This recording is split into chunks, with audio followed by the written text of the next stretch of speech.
السلام عليكم ورحمة الله وبركاته. الحمد لله وحده والصلاة والسلام على من لا نبي بعد.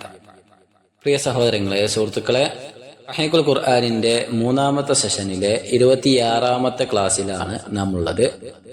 സൂറത്തുൽ അഅലയിലെ 14 മുതൽ 19 വരെയുള്ള ആയത്തുകളാണ് ഇന്ന് നാം ചർച്ച ചെയ്യുന്നത്.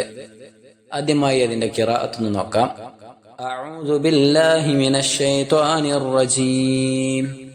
قد أفلح من تزكى وذكر اسم ربه فصلى بل تؤثرون الحياة الدنيا والآخرة خير وأبقى إن هذا لفي الصحف الأولى صحف إبراهيم وموسى. ഇനി അതിലെ 14-15 ആയത്തുകൾ നോക്കാം. ഖദ് അഫ്ലഹ മൻ തസക്ക, തീർച്ചയായും ആത്മപരിശുദ്ധി നേടിയവൻ ഭാഗ്യം പ്രാപിച്ചിരിക്കുന്നു. ഖദ് അഫ്ലഹ എന്ന് പറഞ്ഞാൽ തീർച്ചയായും ഭാഗ്യം പ്രാപിച്ചിരിക്കുന്നു, അതല്ലെങ്കിൽ തീർച്ചയായും വിജയിച്ചിരിക്കുന്നു. മൻ തസക്ക, പരിശുദ്ധമായവൻ, അതുമല്ലെങ്കിൽ അഭിവൃദ്ധി അടഞ്ഞവൻ. അടുത്ത ആയത്ത് വദക്കറ സ്മ റബ്ബിഹി ഫസല്ല, തന്റെ രക്ഷിതാവിന്റെ നാമം സ്മരിക്കുകയും എന്നിട്ട് നമസ്കരിക്കുകയും ചെയ്തവൻ. വദക്കറ, ഓർക്കുക അല്ലെങ്കിൽ സ്മരിക്കുക, സ്മരിച്ചിരിക്കുന്നു എന്നർത്ഥം. ഇസ്മ റബ്ബിഹി, തന്റെ റബ്ബിന്റെ നാമം. ഫസല്ല, എന്നിട്ട് നമസ്കരിക്കുകയും ചെയ്തു. കഴിഞ്ഞ ആയത്തിലേക്ക് ബന്ധിപ്പിച്ചിട്ടാണ് അർത്ഥം പറയേണ്ടത്. തന്റെ റബ്ബിന്റെ നാമത്തെ സ്മരിക്കുകയും നമസ്കരിക്കുകയും ചെയ്തുകൊണ്ട് ആത്മപരിശുദ്ധി നേടിയവൻ വിജയിച്ചിരിക്കുന്നു എന്നാണ്. ഇനി നമുക്ക് വിശദീകരണത്തിലേക്ക് കടക്കാം. ഇബ്നു കസീർ റഹ്മഹുല്ല പറയുകയാണ്, ഇവിടെ ഖദ് അഫ്ലഹ മൻ തസക്ക എന്ന് പറഞ്ഞിടത്ത് അവിടെ അതിന്റെ അർത്ഥം വരുന്നത് ത്വഹറ നഫ്സഹു മിനൽ അഖ്ലാഖിർ റദീല, വളരെ വൃത്തികെട്ട മ്ലേച്ഛമായിട്ടുള്ള സ്വഭാവങ്ങളിൽ നിന്നും തന്റെ സ്വന്തത്തെ ശുദ്ധീകരിച്ച് പവിത്രമാക്കിയെടുത്തവനാണ്. അതേപോലെ തന്നെ അല്ലാഹു സുബ്ഹാനഹു തആല നമുക്കായി നിയോഗിച്ച മുഹമ്മദുൻ നബി കരീം സല്ലല്ലാഹു അലൈഹി വസല്ലം, ആ പ്രവാചകനെ പിൻപറ്റിക്കൊണ്ടും ആ പ്രവാചകൻ കൽപ്പിച്ച കാര്യങ്ങൾ സ്വീകരിച്ചുകൊണ്ട് അള്ളാഹുവിന്റെ റസൂലിന്റെ സ്വഭാവം അത് മാതൃകയായി പിൻപറ്റിക്കൊണ്ട് ആ പ്രവാചകനെ ശരിയായ രീതിയിൽ മുതാബഅത്ത് നടത്തിയവനും ആ പ്രവാചകനെ അനുധാവനം ചെയ്തവനുമാണ് വിജയിച്ചിരിക്കുന്നത് എന്നാണ്. എന്നിട്ട് അതിനുശേഷം വദക്കറ സ്മ റബ്ബിഹി ഫസല്ല എന്ന് പറഞ്ഞു. അഥവാ തന്റെ റബ്ബിന്റെ നാമത്തെ കൃത്യമായി സ്മരിക്കുകയും ചെയ്തവനാണ്. ശേഷം ഫസല്ല എന്ന് പറഞ്ഞതുകൊണ്ട് തന്നെ 5 നേരത്തെ നമസ്കാരത്തെയാണ് അവിടെ പ്രത്യേകം എടുത്തു പറയുന്നത്. അപ്പൊ ആ നമസ്കാരങ്ങൾ അതിന്റെ സമയങ്ങളിൽ തന്നെ നിർവഹിക്കുകയും ഇബ്തിഗാ റിദ്വാനില്ലാഹി വതഅതൻ ലിഅംരില്ലാഹി വംതിസാലൻ ലിശറഇല്ലാഹ്, അഥവാ അല്ലാഹു സുബ്ഹാനഹു വതആലയുടെ തൃപ്തി കാംക്ഷിച്ചുകൊണ്ടും അല്ലാഹുവിന്റെ കൽപ്പനകൾ പാലിച്ചുകൊണ്ടും അല്ലാഹു സുബ്ഹാനഹു തആലയുടെ മതനിയമങ്ങൾക്ക് അനുസൃതമായിക്കൊണ്ട് ജീവിതത്തെ ക്രമീകരിച്ചുകൊണ്ടും ആ നമസ്കാരങ്ങൾ ഭംഗിയായി നിർവഹിച്ചുകൊണ്ട് അള്ളാഹുവിന്റെ നാമത്തെ സ്മരിക്കുകയും ചെയ്തവനിതാ വിജയിച്ചിരിക്കുന്നു എന്നാണ്. ഇവിടെ ഈ ആയത്തിൽ പറഞ്ഞ ഫസല്ല എന്നുള്ളത് നമസ്കാരത്തെ തന്നെയാണ് സൂചിപ്പിക്കുന്നത് എന്ന് വ്യക്തമാക്കുന്ന രീതിയിൽ ഒരു ഹദീസ് നമുക്ക് കാണാൻ കഴിയും. ജാബിർ ബിൻ അബ്ദുല്ലാ റളിയല്ലാഹു തആല അൻഹു ഉദ്ധരിക്കുകയാണ്. ഇബ്നു കസീർ റഹ്മഹുല്ലാ ഹദീസ് അദ്ദേഹത്തിന്റെ തഫ്സീറിൽ എടുത്തു കൊടുത്തിട്ടുണ്ട്.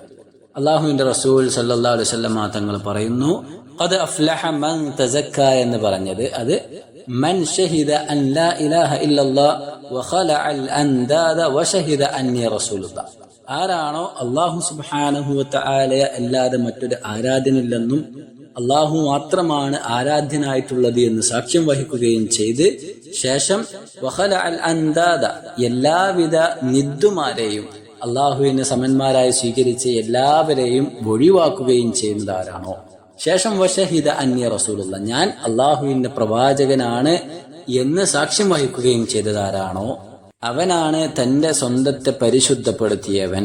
ശേഷം വദക്കറ സ്മ റബ്ബിഹി ഫസല്ല എന്ന് പറഞ്ഞപ്പോൾ അതിന് പ്രവാചകൻ സല്ലല്ലാഹു അലൈഹി വസല്ലം തങ്ങൾ നൽകിയ വിശദീകരണം ഹിയ സ്വലവാത്തുൽ ഖംസു വൽ മുഹാഫളതു അലൈഹാ വൽ ഇഹ്തിമാമു ബിഹാ, അഥവാ 5 നേരത്തെ നമസ്കാരം അത് അതിൻ്റെതായ സമയങ്ങളിൽ തന്നെ നിർവഹിച്ചു പോരുകയും അതിന് പ്രാധാന്യം കൊടുക്കുകയും ചെയ്തവരാണ് എന്ന് അവിടെ വിശദീകരണം നൽകിയതായി കാണാൻ കഴിയും. ഇനി നമുക്ക് ഇബ്നു ഉസൈമീൻ റഹ്മഹുല്ലയുടെ വിശദീകരണത്തിൽ നിന്ന് വായിക്കാം. ഇവിടെ അഫ്ലഹ എന്ന ഒരു പദത്തെ സംബന്ധിച്ച് അദ്ദേഹം പറയുന്നത് അത് മഅഖൂദുൻ മിനൽ ഫലാഹ്, ഫലാഹി എന്ന ആ ഒരു പദത്തിൽ നിന്നാണ് അഫ്ലഹ എന്ന പദം ഉൾത്തിരിഞ്ഞു വരുന്നത്. വൽ ഫലാഹു കലിമത്തുൻ ജാമിഅത്തുൻ, ഫലാഹ് എന്നുള്ളത് ഒരു പൊതുവായിട്ടുള്ള ഒരു പദമാണ്. ധാരാളം ആശയങ്ങൾ അതിൻ്റെ ഉള്ളിൽ അടങ്ങിയിട്ടുണ്ട്. ആ പദത്തിന് ഏറ്റവും വലിയൊരു വിജയം എന്ന അർത്ഥം തന്നെ അതിന് ലഭിക്കുന്നതാണ്. മാത്രമല്ല അത് ജാമിഅത്തുൻ ലികുല്ലി ഖൈരിൻ, എല്ലാ നന്മകളുടെയും ഒരു സംഹാരമാണ്. ദാഫിഅത്തുൻ ലികുല്ലി ശർരിൻ, എല്ലാ തിന്മകളിൽ നിന്നുമുള്ള ഒരു കൊട്ടിയടക്കലുമാണ്. ശേഷം മൻ തസക്ക എന്ന് പറഞ്ഞു. തസക്ക എന്നതുകൊണ്ട് ഉദ്ദേശിക്കുന്നത് അത്തത്വഹീർ, പരിശുദ്ധിപ്പെടുത്തുക. തസ്കിയ എന്ന് പറഞ്ഞാൽ ശുദ്ധമാക്കിയെടുക്കുക എന്നാണ് അർത്ഥം. ആ ഒരു പദത്തിൽ നിന്ന് ഉൾത്തിരിഞ്ഞുകൊണ്ടാണ് സക്കാത്തി എന്ന പദം വരുന്നത്.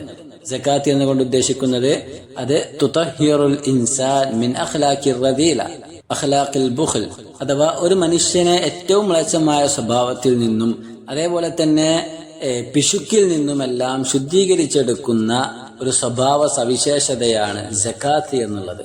മറ്റുള്ള ആളുകൾക്ക് തന്റെ സമ്പത്തിന്റെ ഒരു ഭാഗം നൽകുക എന്നുള്ളത് അത് അവന്റെ മനസ്സിനെ ശുദ്ധീകരിച്ചെടുക്കാൻ കഴിയുന്ന ഏറ്റവും വലിയൊരു കാര്യം തന്നെയായിക്കൊണ്ടാണ് ഇസ്ലാം പരിചയപ്പെടുത്തുന്നത്. പാവപ്പെട്ടവരെ സഹായിക്കാനുള്ള മനസ്സുണ്ടായിരിക്കുക എന്നത് അത് ആ മനുഷ്യന്റെ ഏറ്റവും വലിയ പോസിറ്റീവായിക്കൊണ്ടാണ് നമുക്ക് കാണാൻ കഴിയുക. അതുകൊണ്ടാണ് ആ ഒരു കർമ്മത്തെ സക്കാത്തി എന്ന് പേരിട്ട് വിളിക്കുന്നത്. വിശുദ്ധ ഖുർആനിൽ സൂറത്ത് തൗബയിലെ 103-ാമത്തെ ആയത്തിൽ ഇതുമായി ബന്ധപ്പെട്ടുകൊണ്ട് പറയുന്നുണ്ട്, ഖുദ് മിൻ അംവാലിഹിം സദഖതൻ, പ്രവാചകരെ താങ്കൾ അവരുടെ സമ്പത്തിൽ നിന്നും സ്വതക്ക സ്വീകരിച്ചു കൊള്ളുക.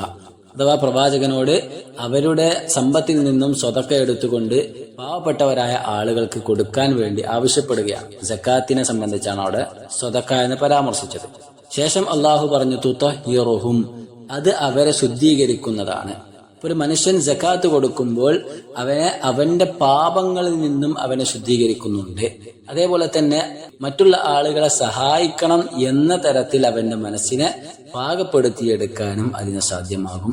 അവന്റെ സമ്പത്തിനും അത് ശുദ്ധീകരണമാണ്. അങ്ങനെ തുടങ്ങി ഒട്ടനവധി നേട്ടങ്ങൾ ആ ഒരു കർമ്മത്തിനുള്ളതായിക്കൊണ്ട് നമുക്ക് പ്രമാണങ്ങളിൽ കാണുവാൻ കഴിയും.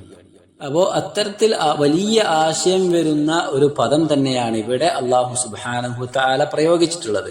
തസക്ക അഥവാ പരിശുദ്ധി പ്രാപിച്ചവൻ എന്നവിടെ പ്രത്യേകം എടുത്ത് പറഞ്ഞത്. തതഹറ, ശുദ്ധിയായവൻ. ഇനി എന്തിൽ നിന്നും ശുദ്ധീകരിച്ചാലാണ് വിജയം കൈവരിക്കുക എന്ന് ഈ ആയത്തിൽ പറഞ്ഞിട്ടുള്ളത്. അതാണ് ഇബ്നു ഉസൈമീൻ റഹ്മഹുല്ലാ അടുത്തതായി ചർച്ച ചെയ്യുന്നത്. അദ്ദേഹം പറയുകയാണ്, യതസക്ക അവ്വലൻ, ആദ്യമായി ശുദ്ധിയാകേണ്ടത് മിനശ്ശിർക്ക്, ഷിർക്കിൽ നിന്നാണ്, ബഹുദൈവാരാധനയിൽ നിന്നാണ് ആദ്യമായി മനുഷ്യൻ ശുദ്ധിയാകേണ്ടത്. കാരണം അത് അള്ളാഹുവുമായി ബന്ധപ്പെട്ടുകൊണ്ടുള്ള ഒരു ഇടപാടാണ്. അതുകൊണ്ട് തന്നെ അള്ളാഹുവിനോടുള്ള ഇടപാടാണ് ഏറ്റവും ആദ്യമായി മനുഷ്യൻ വൃത്തിയാക്കേണ്ടത്, ശുദ്ധിയാക്കേണ്ടത്. ഫയഅ്ബുദുല്ലാഹ മുഖ്ലിസൻ ലഹുദ്ദീൻ ലാ യുറാഇ വലാ യുസമ്മി, ഒരാളെ കാണിക്കാനോ അല്ലെങ്കിൽ ആരെങ്കിലും പറയുവാനോ ഒന്നും വേണ്ടിയിട്ടല്ല അള്ളാഹ്ക്ക് ആരാധനകൾ കൊടുക്കേണ്ടത്. അള്ളാഹുവിന് മാത്രമായി കൊണ്ട് ആരാധനകൾ നൽകുക, അതാണ് ഒരു മനുഷ്യൻ ആദ്യമായി തന്റെ ജീവിതത്തിൽ ഉണ്ടാക്കിയെടുക്കേണ്ട ശുദ്ധീകരണം എന്നാണ്. അപ്രകാരം അള്ളാഹ്ക്ക് വേണ്ടി ആരാധനകൾ ചെയ്യുന്നതിലൂടെ മറ്റുള്ള ആളുകളിൽ നിന്നും പ്രശസ്തിയോ അല്ലെങ്കിൽ അവരുടെ പക്കൽ നിന്നുള്ള നല്ല വർത്തമാനങ്ങളോ ഒന്നും തന്നെ പ്രതീക്ഷിക്കേണ്ട ആവശ്യവും ഇല്ല. ആ രീതിയിൽ ശുദ്ധീകരിക്കുകയാണ് ആദ്യം ഒരു മനുഷ്യൻ ചെയ്യേണ്ടത്. രണ്ടാമതായി തസക്ക ഫി ഇത്തിബാഇർ റസൂൽ അലൈഹിസ്സലാത്തു വസ്സലാം ബിഹൈസു ലാ യബ്തദിഉ ഫി ശരീഅതിഹി ലാ ബിഖലീലിൻ വലാ കസീർ, അഥവാ മുഹമ്മദുൻ നബി കരീം അലൈഹിസ്സലാത്തു വസ്സലാമയെ കൃത്യമായി ജീവിതത്തിൽ അനുധാവനം ചെയ്തുകൊണ്ടാണ് അവന്റെ ജീവിതത്തെ രണ്ടാമതായി അവൻ ശുദ്ധീകരിക്കേണ്ടത് എന്നാണ്. അത് അള്ളാഹുവിന്റെ റസൂൽ എന്താണോ മതമായി കൊണ്ട് പഠിപ്പിച്ചു തന്നിട്ടുള്ളത് അത് മാത്രം സ്വീകരിക്കാം. എത്ര നിസാരമായുള്ള കാര്യമാണെങ്കിലും എത്ര അധികരിപ്പുള്ള കാര്യമാണെങ്കിലും ശരി, ഒന്നും തന്നെ മതത്തിലേക്ക് കൂട്ടിക്കൊണ്ടുവരാതെ അള്ളാഹുവിന്റെ റസൂൽ പറഞ്ഞ കാര്യത്തിൽ മാത്രം നിർത്തിക്കൊണ്ട് അത് ഭംഗിയായി നിർവഹിക്കുക, നിഷ്കളങ്കതയോടുകൂടി നിർവഹിക്കുകയാണ് ചെയ്യേണ്ടത്. അത് അഖീദപരമായിട്ടുള്ള കാര്യമാണെങ്കിലും അള്ളാഹുവിന്റെ റസൂൽ പറയാത്ത കാര്യങ്ങൾ കൊണ്ടുവന്നുകൊണ്ട് ഇങ്ങനെ റസൂലുള്ള പറഞ്ഞിട്ടുണ്ട് എന്ന് പറയുന്ന രീതിയായാലും ശരി, അല്ലെങ്കിൽ അള്ളാഹുവിന്റെ റസൂൽ പ്രവർത്തിക്കാത്ത ഒരു കാര്യം കൊണ്ടുവന്നുകൊണ്ട് ഇങ്ങനെ റസൂലുള്ള പ്രവർത്തിച്ചിട്ടുണ്ട് എന്ന് പറയുന്ന രീതിയായാലും ശരി, ഏത് രീതിയാണെങ്കിലും ഇല്ലാത്ത കാര്യങ്ങൾ മതത്തിലേക്ക് കൊണ്ടുവരാതിരിക്കുക എന്നതാണ് രണ്ടാമതായി അവൻ ചെയ്യേണ്ട ശുദ്ധീകരണം എന്നാണ്. ഇനി മൂന്നാമതായി കൊണ്ട് ഈ ഒരു തസ്കിയത്ത് ഉൾക്കൊള്ളുന്ന കാര്യം ബാക്കിയുള്ള സൃഷ്ടികളോടുള്ള ഇടപാടുകളിൽ ശുദ്ധീകരണം നടത്തുക എന്നതാണ്. അഥവാ മാന്യമായ രീതിയിൽ ജനങ്ങളോട് പെരുമാറുക, ഹൃദയത്തിൽ നിന്നും ഹില്ലും ഹെക്കുതും അഥവാ അസൂയയും അഹങ്കാരവും ഒക്കെ തുടച്ചു മാറ്റുക. പ്രത്യേകിച്ച് തന്റെ സഹോദരങ്ങളായ മുസ്ലിങ്ങളോട് അവൻ ആ രീതിയിൽ പ്രവർത്തിക്കാൻ പാടില്ല. വിദ്വേഷവും പകയും വെച്ചുകൊണ്ട് തന്റെ സഹോദരങ്ങളോട് സംസാരിക്കുവാനോ പ്രവർത്തിക്കാനോ പാടില്ല. അതേപോലെ തന്നെ പ്രവാചകൻ സല്ലല്ലാഹു അലൈഹി വസല്ലം തങ്ങൾ പഠിപ്പിച്ചു തന്ന കാര്യം യുഹിബ്ബു ലി ഇഖ്വാനിഹി മാ യുഹിബ്ബു ലി നഫ്സിഹി, നമുക്കിഷ്ടമുള്ള കാര്യങ്ങൾ നമ്മുടെ സഹോദരങ്ങൾക്ക് വേണ്ടി അത് നൽകുക. അതേപോലെ തന്നെ നമ്മുടെ സഹോദരങ്ങളുടെ ജീവിതത്തിൽ അവർക്ക് ഏൽക്കേണ്ടി വരുന്ന ഏതൊരു പ്രയാസമാണെങ്കിലും അത് നമുക്ക് ഏൽക്കുന്ന പ്രയാസങ്ങളായിക്കൊണ്ട് നമ്മൾ കാണുക. ആ രീതിയിൽ അവരെ സഹായിക്കുകയും സഹകരിക്കുകയും ജീവിതത്തിൽ എപ്പോഴും താങ്ങും തണലുമായിക്കൊണ്ട് ഇത്തരത്തിലുള്ള സഹോദരങ്ങൾക്ക് നമ്മൾ നിന്നു കൊടുക്കുക എന്നതാണ്. അതിനെല്ലാം പുറമെ എപ്പോഴും അവർക്ക് വേണ്ടി പ്രാർത്ഥനകൾ അർപ്പിക്കുകയും ചെയ്യുക. ആ രീതിയിൽ നമ്മൾ നമ്മുടെ സഹജീവികളോടുള്ള പെരുമാറ്റത്തിൽ തസ്കിയത്ത് കാണിക്കുക, പരിശുദ്ധി വരുത്തുക എന്നതാണ് മൂന്നാമതായി കൊണ്ട് നാം ചെയ്യേണ്ട കാര്യം. അത്തരത്തിൽ നമ്മൾ നോക്കുകയാണെങ്കിൽ ഫസാറത്തി തസ്കിയത്തു ലഹാ സലാസത്തു മുതഅല്ലികാത്ത്, ഇവിടെ ആയത്തിൽ അല്ലാഹു സുബ്ഹാനഹു വ തആല പ്രയോഗിച്ച ആ ഒരു തസ്കിയത്ത് അതിന് 3 ബന്ധങ്ങൾ ഉള്ളതായിക്കൊണ്ട് നമുക്ക് കാണാം. ഒന്നാമതായി ഫി ഹക്കില്ല, അള്ളാഹുവിന്റെ ഹക്കിലുള്ള ബന്ധമാണ്, അള്ളാഹുവിന്റെ വിഷയത്തിലുള്ള ബന്ധമാണ്. രണ്ടാമത്തേത് ഫി ഹക്കി റസൂൽ, പ്രവാചകൻ സല്ലല്ലാഹു അലൈഹി വസല്ലം തങ്ങളുടെ ഹക്കിലുള്ള ബന്ധമാണ്. മൂന്നാമത്തേത് ഫി ഹക്കി അമ്മത്തിന്നാസ്, പൊതുജനങ്ങളുടെ ഹക്കിലുള്ള ബന്ധമാണ്, പൊതുജനങ്ങളുമായി ബന്ധപ്പെട്ടിട്ടുള്ള കാര്യങ്ങളാണ്. ഈ 3 മുതഅല്ലികാത്തുകൾ, ഈ 3 കാര്യങ്ങളും ഭംഗിയാക്കുമ്പോഴാണ് ഒരു മനുഷ്യൻ ഖദ് അഫ്ലഹ മൻ തസക്ക എന്ന് പറഞ്ഞ ആ ഒരു ഗണത്തിൽ എത്തിപ്പെടുന്നത്. അഥവാ അപ്പോഴാണ് അവൻ വിജയിക്കുന്നത് എന്ന്. ഇനി ശേഷം അടുത്ത വചനത്തിൽ അല്ലാഹു സുബ്ഹാനഹു വ തആല പറഞ്ഞ കാര്യം വദക്കറ സ്മ റബ്ബിഹി ഫസല്ല എന്നാണ്. ഇവിടെ അല്ലാഹു ഉദ്ദേശിക്കുന്നത് ബിദിക്രിസ്മില്ലാഹി ഹുനാ ഖുത്ബത്തുൽ ജുമുഅ, അഥവാ വെള്ളിയാഴ്ച ദിവസം ജുമുഅ ഖുത്ബയാണ് ഇവിടെ സൂചിപ്പിക്കുന്നത്. ജുമുഅക്ക് നടക്കുന്ന ഖുത്ബയാണ് ഇവിടെ സൂചിപ്പിക്കുന്നത്. അതിൽ അല്ലാഹു സുബ്ഹാനഹു വ തആലയുടെ സ്മരണയുണ്ടായിരിക്കണം എന്നാണ് ഇവിടെ പറയുന്നത്. കാരണം അതിന്റെ ശേഷം ഫസല്ല എന്ന് പറഞ്ഞു. അപ്പോ ആ ഒരു നമസ്കാരവും ആ ഒരു വെള്ളിയാഴ്ചയിൽ നടക്കുന്ന ഖുത്ബയെ സംബന്ധിച്ചൊക്കെയാണ് ഇവിടെ അല്ലാഹു പരാമർശിക്കുന്നത് എന്ന്. എന്നാൽ അതിന്റെ ശരിയായുള്ള ഒരു അഭിപ്രായം നോക്കുകയാണെങ്കിൽ അതിന്റെ പൊതുവായുള്ള സ്വരത്തിൽ നിന്ന് തന്നെ നമുക്ക് മനസ്സിലാക്കാവുന്ന ഒരു കാര്യമാണ് വലാകിന്ന സ്വഹീഹ് അന്നഹ അഅമ്മു മിൻ ഹാദാ. ഇത് യഥാർത്ഥത്തിൽ അല്ലാഹു സുബ്ഹാനഹു വ തആല ഇവിടെ പ്രയോഗിച്ചിട്ടുള്ളത് പൊതുവായ സ്വരത്തിൽ തന്നെയാണ്. അതുകൊണ്ട് അതിന്റെ അർത്ഥം ആ രീതിയിൽ തന്നെ നമ്മൾ ഉൾക്കൊള്ളേണ്ടതുണ്ട് എന്നാണ് അതിൽ നിന്ന് നമ്മൾ മനസ്സിലാക്കേണ്ടത്. ഏതൊരു സമയത്തും മനുഷ്യൻ അള്ളാഹുവിന്റെ നാമത്തെ പ്രകീർത്തിക്കേണ്ടതുണ്ട്, അള്ളാഹു സുബ്ഹാനഹു വ തആലയെ ഓർക്കേണ്ടതുണ്ട്. ആ രീതിയിൽ അവൻ ഉപദേശം സ്വീകരിക്കുകയും ആ രീതിയിൽ അവൻ നമസ്കാരങ്ങൾ നിർവഹിക്കുകയും ഒക്കെ ചെയ്യേണ്ടതുണ്ട്. ഇവിടെ ഫസല്ല എന്ന് പറഞ്ഞത് പൊതുവായുള്ള നമസ്കാരത്തെയാണ്. നമസ്കാരം അത് കൃത്യമായി മനുഷ്യൻ നിർവഹിക്കുക തന്നെ വേണം. 5 നേരത്തെ നമസ്കാരത്തിൽ വിട്ടുവീഴ്ചയില്ലാത്ത വിധം അവനത് സമയാസമയങ്ങളിൽ നിർവഹിക്കുക തന്നെ വേണം. ഇത്രയുമാണ് ഇബ്നു ഉസൈമീൻ റഹ്മഹുല്ലാഹ് വിശദീകരിക്കുന്ന കാര്യങ്ങൾ. ഇനി നമുക്ക് 16-17 ആയത്തുകളിലേക്ക് കടക്കാം. ബൽ തുഅ്സിറൂനൽ ഹയാത്തദ് ദുനിയ, പക്ഷേ നിങ്ങൾ ഐഹിക ജീവിതത്തിന് പ്രാധാന്യം നൽകുന്നു. ബൽ എന്നാൽ അല്ലെങ്കിൽ പക്ഷേ, തുഅ്സിറൂന നിങ്ങൾ പ്രാധാന്യം നൽകുന്നു, നിങ്ങൾ തിരഞ്ഞെടുക്കുന്നു, നിങ്ങൾ സ്വാധീനം കൊടുക്കുന്നു അൽ ഹയാത്തദ് ദുനിയ ഐഹിക ജീവിതത്തിന്. വൽ ആഖിറതു ഖൈറുൻ വ അബ്ഖാ, പരലോകമാകട്ടെ ഏറ്റവും ഉത്തമവും കൂടുതൽ ശേഷിക്കുന്നതുമാണ്. വൽ ആഖിറതു പരലോകമാകട്ടെ ഖൈറുൻ ഏറ്റവും ഉത്തമമാണ്, വ അബ്ഖാ ഏറ്റവും ശേഷിക്കുന്നതുമാണ്. വിശദീകരണത്തിലേക്ക് കടക്കാം. ഇമാം തബരി റഹ്മഹുല്ലാഹ് പറയുകയാണ്, ഇവിടെ പൊതുജനങ്ങളെ അഭിസംബോധന ചെയ്തുകൊണ്ടാണ് അല്ലാഹു സുബ്ഹാനഹു വ തആല സംസാരിക്കുന്നത്. അഥവാ അല്ലയോ ജനങ്ങളെ, പാരത്രിക ലോകത്തേക്കാൾ അപ്പുറം നിങ്ങൾ ഐഹിക ജീവിതത്തിന് ഇതാ പ്രാധാന്യം കൽപ്പിച്ചിരിക്കുന്നു. എന്നാൽ നിങ്ങൾ മനസ്സിലാക്കണേ, വൽ ആഖിറതു ഖൈറുൻ വ അബ്ഖാ, തീർച്ചയായും ഏറ്റവും ഉത്തമമായിട്ടുള്ളത് പരലോകം തന്നെയാണ്. മാത്രമല്ല അവശേഷിക്കുന്നതും പരലോകം മാത്രമാണ്. ഇഹലോകം അത് കഴിഞ്ഞു പോകുന്നതാണ്. സീനത്തുൽ ആഖിറ ഖൈറുൽ ലക്കും അയ്യുഹന്നാസ് വ അബ്ഖാ, ഐഹിക ജീവിതം അത് തീർത്തും നശിച്ചു പോകുന്നതാണ്, കഴിഞ്ഞു പോകുന്നതാണ്. എന്നാൽ പരലോക ജീവിതമാകട്ടെ അത് ഏറ്റവും ഉത്തമമായതും മാത്രമല്ല അത് ദീർഘകാലം അവശേഷിച്ച് നിൽക്കുന്നതുമാണ്. അതിനൊരു അവസാനമില്ലാത്ത വിധം നിങ്ങൾ അതിൽ പ്രവേശിക്കുന്നതാണ്. ഈ ഒരു ആയത്തിനെ വിശദീകരിക്കുന്നിടത്ത് അർഫജത്തു സഖഫി റഹ്മഹുല്ലാഹ് ഉദ്ധരിക്കുന്ന ഒരു സംഭവം അവിടെ പ്രത്യേകം നമുക്ക് കാണാൻ കഴിയും.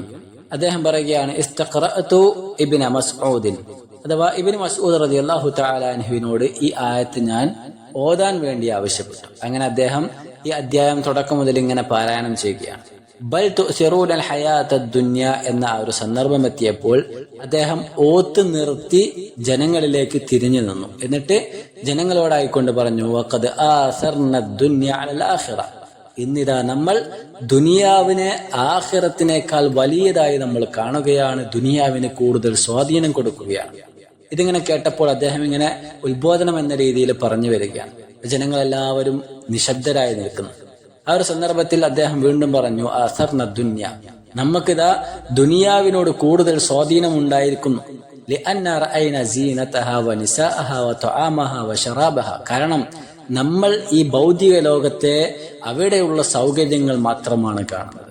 ഭൗതിക ലോകത്തുള്ള അതിന്റെ അലങ്കാരങ്ങൾ, അവിടെയുള്ള സ്ത്രീകൾ, അവിടെയുള്ള ഭക്ഷണങ്ങൾ, അവിടെയുള്ള പാനീയങ്ങൾ, അങ്ങനെ തുടങ്ങി പരലോകത്തെ മറന്നു കളയുന്ന രീതിയിൽ ഇഹലോകത്തിന് നമ്മൾ സ്വാധീനം കൊടുത്തുകൊണ്ട് ഇതാ ജീവിക്കുന്നു. ഇത് ഏറെ അപകടകരമാണ്. നമ്മിൽ നിന്നും പരലോകം അത് അകന്ന് മാറിയിരിക്കുകയാണ്. നമ്മുടെ മനസ്സുകളിൽ അങ്ങനെയുള്ള ചിന്തകളേ ഇല്ല. അതുകൊണ്ട് നമ്മൾ ചെയ്തിട്ടുള്ള കാര്യം എന്താണെന്ന് വെച്ചാൽ,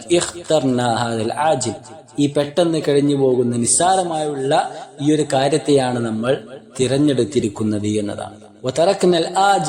നമ്മൾ ഒഴിവാക്കിയത് നിരന്തരം നമ്മൾ വസിക്കാനിരിക്കുന്ന പരലോക സൗഖ്യങ്ങളെയാണ് എന്ന് നമ്മൾ തിരിച്ചറിയേണ്ടതുണ്ട് എന്നാണ്. പലപ്പോഴും ഈ വചനങ്ങൾ ഇങ്ങനെ പാരായണം ചെയ്യുമ്പോൾ ഇത്തരത്തിലുള്ള ആശയങ്ങൾ നമ്മുടെ മനസ്സുകളിലേക്ക് കടന്നു വരേണ്ടതുണ്ട്. ഇന്നത്തെ ലോകത്തെ സംബന്ധിച്ചിടത്തോളം നമ്മൾ നമ്മുടെ ഭൗതിക ലോകത്തേക്ക് നോക്കുകയാണെങ്കിൽ ജനങ്ങളിലെ 90% ആളുകൾ ഇന്ന് ഭൗതിക ലോകത്തെ സൗഖ്യങ്ങൾ മാത്രം കണ്ടുകൊണ്ട് ജീവിക്കുന്നവരാണ് എന്ന് പറയുമ്പോൾ അതിനെ നിഷേധിക്കാൻ നമുക്ക് പ്രയാസമായിരിക്കും. ഭൗതിക ലോകമാകട്ടെ ഇത് അവിടെയുള്ള അലങ്കാരങ്ങളും അവിടെയുള്ള സൗകര്യങ്ങളും അധികരിച്ചു കൊണ്ടേയിരിക്കുകയും ജനങ്ങൾ അതിലേക്ക് ആകർഷിക്കുന്നൊരവസ്ഥയും അധികരിച്ചു കൊണ്ടിരിക്കുകയാണ്. ഇസ്ലാമിനെയും മുസ്ലിങ്ങളെയും ഇസ്ലാമിക നിയമങ്ങളെ പിൻപറ്റുന്നവരെയും എല്ലാം പുച്ഛിച്ചു തള്ളുന്ന രീതിയിലുള്ള റീൽസുകളും ചർച്ചകളും പരിപാടികളും സമൂഹത്തിൽ അധികരിച്ചു കൊണ്ടിരിക്കുന്നു. പലപ്പോഴും മുസ്ലിങ്ങൾ പോലും ഇസ്ലാമിക നിയമങ്ങളെ പുറങ്കാലുകൊണ്ട് തട്ടിമാറ്റുന്ന അവസ്ഥ സമൂഹത്തിലുണ്ട് എന്നത് യാഥാർത്ഥ്യമാണ്. അതുകൊണ്ട് തന്നെ പുനർചിന്തിക്കേണ്ട സമയം അധികരിച്ചിട്ടുണ്ട് എന്നാണ് നാം മനസ്സിലാക്കേണ്ടത്. ഏതൊരു മനുഷ്യനാണെങ്കിലും ശരി, ഭൗതിക ലോകത്തെ ജീവിതത്തിന് അവന് ഒരുപാട് പരിധികളുണ്ട്. പാരത്രിക ലോകം അവന്റെ മുന്നിൽ കടന്നു വരാനുണ്ട്. എത്ര നിഷേധിച്ചാലും ആ യാഥാർത്ഥ്യം അത് ഇല്ലാതാവുകയില്ല എന്ന് നമ്മൾ തിരിച്ചറിയുക. ഇബ്നു കസീർ റഹ്മഹുല്ലാഹ് പറയുന്ന കാര്യങ്ങളിലേക്ക് കടക്കാം. അദ്ദേഹം പറയുകയാണ്, തുഖദ്ദിമൂനഹ അലാ ഉമൂരിൽ ആഖിറ, അഥവാ ആഖിറത്തിലേക്കുള്ള കാര്യങ്ങൾ സമ്പാദിക്കുന്നതിനേക്കാൾ മുൻഗണന ഇഹലോകത്തുള്ള കാര്യങ്ങൾ സമ്പാദിക്കുവാൻ മനുഷ്യൻ നൽകുകയാണ്. വതുബുദൂനഹ അലാ മാ ഫീഹി നഫ്ഉഹും വസലാഹുഹും ഫീ മആശിഹിം വമആദിഹിം, അഥവാ ഇഹലോകത്ത് നിന്ന് വിട പറഞ്ഞു പോകുമ്പോൾ അവന്റെ കയ്യിൽ എന്തുണ്ട് എന്ന ചിന്ത അവന്റെ മനസ്സിലില്ല. മറിച്ച് നാളെ ഇഹലോകത്ത് എനിക്ക് ജീവിക്കാനുള്ള മാർഗങ്ങൾ എന്തൊക്കെയാണ് എന്ന ചിന്തയാണ് യഥാർത്ഥത്തിൽ മനുഷ്യനെ അലട്ടിക്കൊണ്ടിരിക്കുന്നത് എന്നാണ്. അതിനു വേണ്ടിയാണ് മനുഷ്യൻ നെട്ടോട്ടം ഓടിക്കൊണ്ടിരിക്കുന്നതും. അതിനിടയിൽ പരലോകത്തെ ജീവിതത്തെ ആലോചിക്കുവാനോ അവിടെയുള്ള വിജയത്തെക്കുറിച്ച് ചിന്തിക്കുവാനോ മനുഷ്യൻ തയ്യാറാകുന്നില്ല. എന്നാൽ അത്തരത്തിൽ നെട്ടോട്ടമോടുന്ന മനുഷ്യൻ ചിന്തിക്കേണ്ട ഒരു യാഥാർത്ഥ്യം, വൽ ആഖിറതു ഖൈറുൻ വ അബ്ഖാ, തീർച്ചയായും പരലോകം തന്നെയാണ് ഏറ്റവും ഉത്തമമായിട്ടുള്ളത്. അവിടെയുള്ള സൗഖ്യമേറിയ ജീവിതം തന്നെയാണ് ഏറ്റവും ഉത്തമമായിട്ടുള്ളത്. അത് തന്നെയാണ് ഏറ്റവും അവശേഷിക്കുകയും ചെയ്യുന്നത്. സവാബുല്ലാഹി ഫിദ്ദാരിൽ ആഖിറ ഖൈറും മിനദ് ദുനിയ വബഖ. അല്ലാഹു സുബ്ഹാനഹു വ തആല പരലോകത്ത് മനുഷ്യന് നൽകുന്ന പ്രതിഫലം അത് തന്നെയാണ് മനുഷ്യനെ സംബന്ധിച്ചിടത്തോളം ദുനിയാവ് മുഴുവൻ ലഭിക്കുന്നതും അതിലുള്ള സകല സൗകര്യങ്ങളും ലഭിക്കുന്നതിനേക്കാൾ അപ്പുറം അവൻ ഉത്തമമായിട്ടുള്ളത്. ഭൗതിക ജീവിതം എന്നുള്ളത് തീർത്തും അത് നശിച്ചു പോകുന്നതാണ്, ഏറെ ചുരുങ്ങിയ കാലം മാത്രമുള്ളതാണ് എന്ന തിരിച്ചറിവ് നമുക്കുണ്ടായിരിക്കേണ്ടതുണ്ട്. അതുകൊണ്ടാണ് മഹാന്മാരായ സ്വഹാബ കിറാം ആശിച്ചത്, ഞങ്ങൾക്ക് സ്വർഗത്തിൽ ഒരു ചാട്ട വെക്കാനുള്ള ഇടമെങ്കിലും ഉണ്ട് എന്നറിയാൻ കഴിഞ്ഞിരുന്നുവെങ്കിൽ ഭൗതിക ലോകത്തെ സകലമായ സൗകര്യങ്ങളും സൗഖ്യങ്ങളും എല്ലാം ലഭിക്കുന്നതിനേക്കാൾ ഞങ്ങൾക്കത് സംതൃപ്തികരമായിരുന്നു എന്ന്. അതെല്ലാം എന്ന് പറഞ്ഞാൽ യാഥാർത്ഥ്യത്തെ ഉൾക്കൊള്ളുകയും സത്യത്തെ മനസ്സിലാക്കുകയും ചെയ്യുന്നതിലൂടെ ലഭിക്കുന്ന തീരുമാനമെടുക്കാനുള്ള കഴിവുകളാണ്. എന്നാൽ ഭൗതിക ജീവിതത്തെ സംബന്ധിച്ചിടത്തോളം പാരത്രിക ലോകത്തേക്ക് വേണ്ടി അധ്വാനിക്കുന്നവന് ഭൗതിക ജീവിതം തീർത്തും പ്രയാസകരമായിരിക്കാം. അതുകൊണ്ടാണ് അബൂ മൂസൽ അശ്അരി റളിയല്ലാഹു തആല അൻഹു ഉദ്ധരിക്കുന്ന ഹദീസിൽ പ്രവാചകൻ സല്ലല്ലാഹു അലൈഹി വസല്ലം തങ്ങൾ പറഞ്ഞത്, മൻ അഹബ്ബ ദുനിയാഹു അദറ ബിആഖിറതിഹി. ആരാണോ ദുനിയാവിനെ ഇഷ്ടപ്പെടുന്നത് അവനെ സംബന്ധിച്ചിടത്തോളം അവന് ആഖിറത്ത് പ്രയാസമായിരിക്കും, പരലോകം ബുദ്ധിമുട്ടായിരിക്കും. വമൻ അഹബ്ബ ആഖിറതഹു, എന്നാൽ ആരാണോ തന്റെ പരലോകത്തെ ഇഷ്ടപ്പെടുന്നത് അദറ ബിദുനിയാഹു, അവന് ദുനിയാവിലും ബുദ്ധിമുട്ട് തന്നെയായിരിക്കും. അപ്പൊ ഇസ്ലാമിക നിയമങ്ങൾ അത് കൃത്യമായി പാലിക്കുകയാണെങ്കിൽ സ്വാഭാവികമായും ഭൗതിക ലോകത്ത് ഒരുപാട് സൗഖ്യങ്ങൾ വെടിയേണ്ടി വരും, ഒരുപാട് ബുദ്ധിമുട്ടുകൾ നേരിടേണ്ടി വരും. ഫആസിറുമായ ബഖ, അതുകൊണ്ട് നിങ്ങൾ തീരുമാനിക്കുക, നിങ്ങൾക്ക് ഏറ്റവും അവശേഷിക്കുന്നതാണോ നിങ്ങൾക്ക് ആവശ്യമുള്ളത്, അതല്ല അലാ യഫ്ന, പെട്ടെന്ന് നശിച്ചു പോകുന്ന വളരെ ചുരുങ്ങിയ നിമിഷങ്ങളാണോ നിങ്ങൾക്ക് ആവശ്യം എന്ന് നിങ്ങൾ തീരുമാനിക്കുക എന്നാണ്. ഇമാം അഹ്മദ് റഹ്മഹുല്ലാഹ് ഉദ്ധരിക്കുന്ന ഹദീസിലാണ് ഇത്തരത്തിലുള്ള ആശയങ്ങളുള്ളത്. ഇനി നമുക്ക് സൂറത്തുൽ അഅലയുടെ അവസാന 2 വചനങ്ങളിലേക്ക് കടക്കാം. ഇന്ന ഹാദാ ലഫിസ് സുഹഫിൽ ഊല, തീർച്ചയായും ഇത് ആദ്യത്തെ ഏടുകളിൽ തന്നെയുണ്ട്. ഇന്ന ഹാദാ, തീർച്ചയായും ഇത്, ലഫിസ് സുഹഫ്, ഏടുകളിൽ ഉണ്ട്, അൽ ഊല, ആദ്യത്തെ അല്ലെങ്കിൽ പൂർവ, സുഹഫ് ഇബ്രാഹിം വ മൂസ, അതായത് ഇബ്രാഹിമിന്റെയും മൂസായുടെയും ഏടുകളിൽ. സുഹഫ് ഇബ്രാഹിമ, ഇബ്രാഹിമിന്റെ ഏടുകൾ, വ മൂസ, മൂസായുടെയും. ഇമാം ഖതാദയും ഇമാം ഇബ്നു സൈദും റഹ്മഹുല്ല അവർ പറയുന്നതായിക്കൊണ്ട് ഇമാം ഖുർത്തുബി റഹ്മഹുല്ല അദ്ദേഹത്തിന്റെ തഫ്സീറിൽ രേഖപ്പെടുത്തുകയാണ്, ഇവിടെ അല്ലാഹു സുബ്ഹാനഹു വ തആല പറഞ്ഞ വൽ ആഖിറതു ഖൈറുൻ വ അബ്ഖ എന്ന കാര്യം, അഥവാ പരലോകമാണ് നിങ്ങൾക്ക് ഏറ്റവും ഉത്തമമായിട്ടുള്ളത്, അത് തന്നെയാണ് ഏറ്റവും അവശേഷിക്കുകയും ചെയ്യുന്നത് എന്ന് പറഞ്ഞ ആ കാര്യം, ആ ഒരു വിശേഷണമുണ്ടല്ലോ, അല്ലെങ്കിൽ ആ ഒരു വസിയത്തുണ്ടല്ലോ, ആ ഒരു ഉപദേശമുണ്ടല്ലോ, അത് തതാബഅത് കുതുബുല്ലാഹി ജല്ല സനാഉഹു, അല്ലാഹു സുബ്ഹാനഹു വ തആല അവതരിപ്പിച്ച എല്ലാ വേദഗ്രന്ഥങ്ങളിലും ആ ഒരു വസിയത്ത്, ആ ഒരു വിശേഷണം അല്ലെങ്കിൽ ആ ഒരു ഉപദേശം അത് അല്ലാഹു കൈമാറി പോന്നിട്ടുണ്ട് എന്നാണ്. കമാ തസ്മഊൻ, നിങ്ങൾ കേട്ടതുപോലെ, അഥവാ നമുക്ക് അല്ലാഹു പറഞ്ഞു തന്നതുപോലെ ലോകത്ത് കടന്നു വന്ന എല്ലാ കുത്തുബുകളിലും എല്ലാ വേദഗ്രന്ഥങ്ങളിലും അത് അല്ലാഹു ഉൾപ്പെടുത്തിയിട്ടുണ്ട്. അത് അന്നൽ ആഖിറത ഖൈറുൻ വ അബ്ഖാ മിനദ് ദുനിയ, തീർച്ചയായും ഭൗതിക ജീവിതത്തെക്കാൾ നിങ്ങൾക്ക് ഏറ്റവും ഉത്തമമായതും നിങ്ങൾക്ക് ഏറ്റവും അവശേഷിക്കുന്നതും അത് പാരത്രിക ലോകം തന്നെയാണ് എന്ന ആ ഒരു ഉപദേശം. ഇനി നമുക്ക് ഇബ്നു ഉസൈമീൻ റഹ്മഹുല്ലയുടെ വിശദീകരണത്തിലേക്ക് കടക്കാം. ഈ വചനത്തിൽ അല്ലാഹു സുബ്ഹാനഹു തആല ഇന്ന ഹാദാ എന്ന് പറഞ്ഞല്ലോ, അഥവാ തീർച്ചയായും ഇത്, ഈ ഇതുകൊണ്ട് ഉദ്ദേശിക്കുന്നത് എന്താണ്? വ്യത്യസ്ത അഭിപ്രായങ്ങൾ പണ്ഡിതന്മാർ പറഞ്ഞതായിക്കൊണ്ട് കാണാം. അതിലേറ്റവും അനുയോജ്യമായ വിശദീകരണമാണ് നമ്മളിപ്പോൾ വായിച്ചത്, അഥവാ ഈ ഒരു ഉപദേശത്തെയാണ് അവിടെ ഉദ്ദേശിക്കുന്നത് എന്നത്. എന്നാൽ അതുകൊണ്ട് ഉദ്ദേശിക്കുന്നത് അത് ഈ ഒരു അധ്യായത്തെ തന്നെയാണ്, അതല്ലെങ്കിൽ ഈ ഒരു വിശുദ്ധ ഖുർആനിനെ തന്നെയാണ്, അതുമല്ലെങ്കിൽ അല്ലാഹു സുബ്ഹാനഹു വ തആല ലോകത്തിറക്കിയ എല്ലാ വേദഗ്രന്ഥങ്ങളെയും തന്നെയാണ് എന്നൊക്കെ വിശദീകരണം നമുക്ക് കാണാൻ കഴിയും. ഏറ്റവും അനുയോജ്യമായ വിശദീകരണം എന്താണെന്ന് വെച്ചാൽ അത് നാം വായിച്ചതുപോലെ ഈ ഒരു ഉപദേശത്തെയാണ് അവിടെ ഉദ്ദേശിക്കുന്നത് എന്നാണ്. ഇനി നമുക്ക് ഇബ്നു ഉസൈമീൻ റഹ്മഹുല്ല പറഞ്ഞ കാര്യങ്ങൾ നോക്കാം. അദ്ദേഹം പറയുകയാണ്, ഇന്ന ഹാദ എന്ന് പറഞ്ഞാൽ മാ ദുകിറ മിൻ കൗനിൽ ഇൻസാൻ യുഅ്സറുൽ ഹയാത്തദ് ദുനിയ അലൽ ആഖിറ വയൻസൽ ആഖിറ. അഥവാ മനുഷ്യൻ ഇഹലോകത്തിന് സ്വാധീനം നൽകിക്കൊണ്ട് പരലോകത്തെ മറന്നുകൊണ്ട് ജീവിക്കുന്ന ആ ഒരു വേള, അത് തീർത്തും മനുഷ്യന് അപകടമുണ്ടാക്കുന്നത് തന്നെയാണ്.